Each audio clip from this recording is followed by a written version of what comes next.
হায় হায়, বৃষ্টির কারণে আমার সব মাছ নষ্ট হয়ে গেল। মাছগুলো বিক্রি যদি না হয় তাহলে আমার তো অনেক ক্ষতি হয়ে যাবে। না না, এই মাছগুলো ফেলে দেওয়া যাবে না। দেখি কাউকে যদি বোকা বানিয়ে মাছগুলো বিক্রি করতে পারি তাহলে বেশ ভালোই হবে। আমি তোকে পই পই করে নিষেধ করেছিলাম, বৃষ্টির মধ্যে আমার সাথে বাজারে যেতে হবে না। আমার বাজারে যেতে খুব ভালো লাগে মা। তা বলে কেউ বৃষ্টির মধ্যে বাজারে যায়? বৃষ্টির জল মাথায় পড়লে ঠান্ডা লেগে জ্বর আসবে যে। আমার কিছু হবে না মা, তুমি কোনো চিন্তা করো না। বলি হ্যাঁ গো, তুমি জলদি বাজারে যাও, ঘরে যে চাল ডাল কিছুই নেই। সকাল সকাল ঘুমটা দিল ভাঙিয়ে।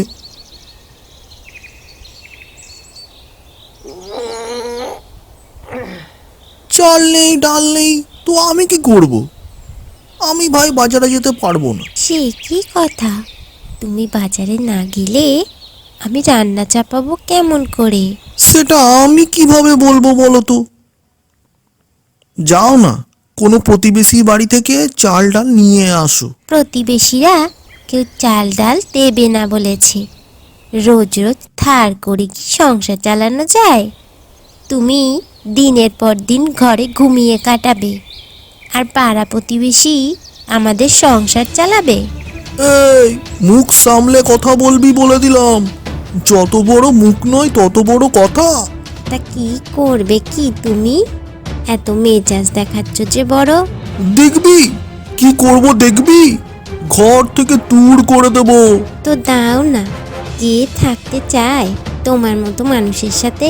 যা, বেরিয়ে যা এক্ষুনি, বেরিয়ে যা। দরকার নেই তোর মতো মেয়ে মানুষের। আসুন দিদি আসুন, বৃষ্টির মধ্যে সস্তায় মাংস নিয়ে যান। আসুন আসুন। মা, আমি আজ মাংস ভাত খাবো। বৃষ্টির দিনে সস্তায় মাংস? না জানি কেমন খেতে হবে এই মাংস। কেন মা, এই কাকু তো সস্তায় মাংস বিক্রি করছে, চলো না আমরা মাংস কিনে নিই। না মিঠি, সবসময় সস্তা হলেই সেই জিনিস ভালো হয় না। চল আজ মাছ কিনে নিই, মাংস অন্য কোনো একদিন খাওয়া যাবে। এ এ, আসুন আসুন, এইদিকে আসুন, একদম জলের দামে মাছ নিয়ে যান। আসুন আসুন। তা দাদা, মাছ কত করে? আগে বেশি না, বড় মাছ 200 টাকা আর ছোট মাছ 100 টাকা করে। বেশ, আমাকে তবে 500 গ্রাম ছোট মাছ দিন। মোড়ল মশাই, আমাকে একটা কাজ দেবেন? আরে, তুমি গদাইয়ের বউ সুস্মিতা না? আজ্ঞে হ্যাঁ মোড়ল মশাই, আমি খুব বিপদে পড়ে আপনার কাছে আসলাম। আমার স্বামী আমাকে ঘর থেকে তাড়িয়ে দিয়েছে। সে কি কথা, গদাই এরকম করেছে তোমার সাথে? আজ্ঞে হ্যাঁ মোড়ল মশাই, এখন আমার কোথাও যাওয়ার জায়গা নেই।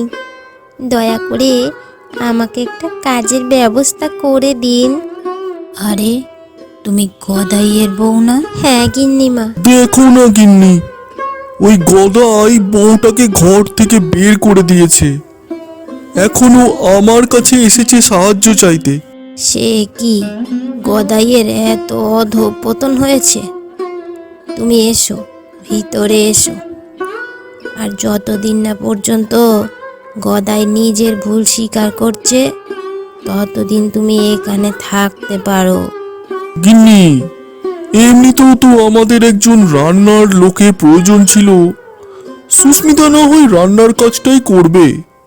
কি সুস্মিতা, তোমার কোনো অসুবিধা নেই তো? না না মোড়ল মশাই, আপনাদের জন্য রান্না করব, এ তো আমার পরম সৌভাগ্য।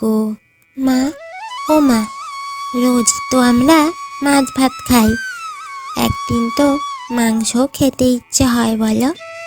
এই বৃষ্টির দিনে মাংসের খিচুড়ি খেতে কতই না ভালো লাগে। উফ, এখন তুই যেটা খাচ্ছিস সেটা খা। আমরা গরিব মানুষ, মাংস কোথায় পাবো বলতো? তোর বাবা যখন বেঁচে ছিল তখন তো রবিবার হলেই মাংস নিয়ে আসতো মানুষটা। যাই হোক, এখন তুই তাড়াতাড়ি খাওয়া শেষ কর দেখি, আমাকে আবার মোড়ল মশাইয়ের বাড়িতে যেতে হবে। উহ, আমার শরীরটা এত খারাপ করছে। বউ, ও বউ, ওহ, বউকে ডেকেই বা কি হবে? বউ তো বাড়িতেই নেই। হে ভগবান, এ আমার কি সর্বনাশ হলো! শরীরটা যে চলছেই না, এদিকে বউটাকেও তাড়িয়ে দিলাম। এখন আমার যে কি হবে কে জানে। এসো এসো মিঠির মা, তুমি যাও, রান্নাঘরে যাও। কদিন পরেই তো বাড়িতে অনুষ্ঠান, সব পিঠেপুলি বানানো শেষ করতে হবে। তবে তোমার যাতে কষ্ট না হয় তার জন্য একজনকে রেখেছি, সে তোমার হাতে হাতে সব কাজে সাহায্য করবে।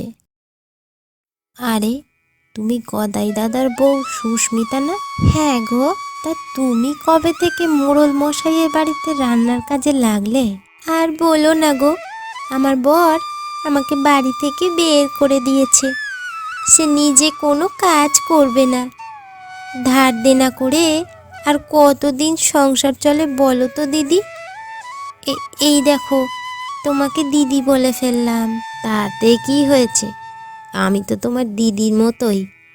তাছাড়া আমার কোনো বোন নেই, তুমি আজ থেকে আমার বোন হলে। এই দেখো, কথায় কথায় দেরি হয়ে গেল, চলো আমরা জলদি করে পিঠেপুলিগুলো বানিয়ে ফেলি।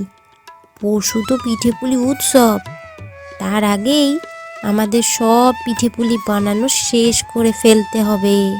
হ্যাঁ চলো, আমরা দুজনে মিলে কাজ করলে সব পিঠেপুলি পরশুর আগেই শেষ করে ফেলতে পারবো।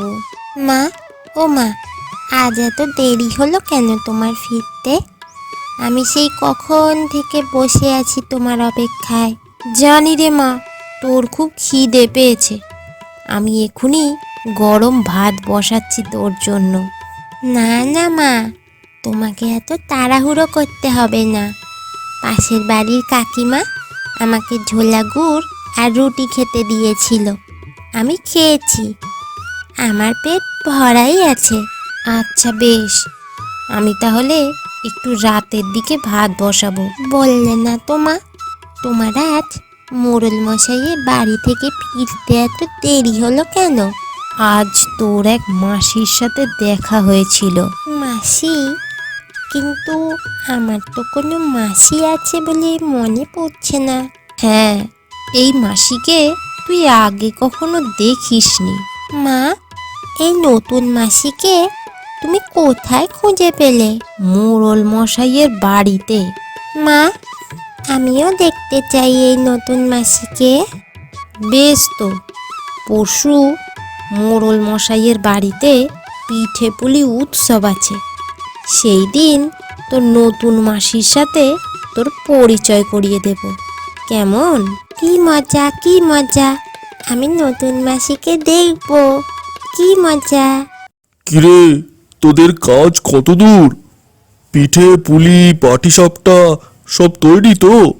একটু পরেই তো গ্রামের সবাই আসা শুরু করবে। আপনি একদম চিন্তা করবেন না মোড়ল মশাই, আমাদের পিঠে পুলি পাটিসাপটা সব তৈরি আছে। এবার অতিথিরা এলে আমরা পরিবেশন শুরু করব।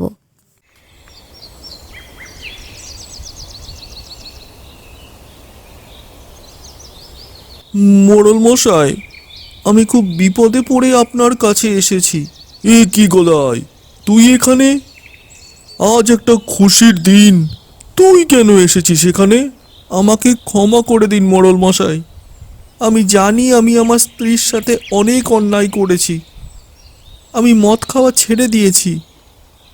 মোড়ল মশাই, আমি এখন একটা মুদিখানার দোকানেও কাজে লেগেছি। বাহ, তোর তাহলে সুবুদ্ধি হয়েছে দেখছি। তবে ক্ষমা যদি চাইতেই হয় তাহলে তুই সুস্মিতার কাছে ক্ষমা চা। পারলে একমাত্র ওই পারবে তোকে ক্ষমা করতে। সুস্মিতা, তুমি আমাকে ক্ষমা করে দাও। আমি কথা দিচ্ছি আমি আর তোমার সাথে খারাপ ব্যবহার করব না। আমি অনেক অন্যায় করেছি, তোমাকে বাড়ি থেকে বের করে দিয়ে আমি নিজের ভুলও বুঝতে পেরেছি। তুমি আমাকে শেষবারের মতো ক্ষমা করে দাও। আমি কথা দিচ্ছি কখনো তোমায় কষ্ট দেব না। এই ক্ষমা করে দাও না লক্ষ্মীটি। সুস্মিতা, গদাইকে তুমি আর একটা সুযোগ দিতে পারো। হ্যাঁ বোন, গদাই দাদা যখন এত করে বলছে, তুমি আর একটা সুযোগ দাও গদাই দাদাকে। বেশ, ঠিক আছে। বেশ, তাহলে তো সব মিটেই গেল। গদাই, আজ সব গ্রামের লোক আমার বাড়িতে নিমন্ত্রিত। তুই কিন্তু পিঠে পুলি পাটিসাপটা সব খেয়ে যাবি, কেমন? হাজার হলেও তোর বউ বানিয়েছে বলে কথা। হা হা হা হা হা।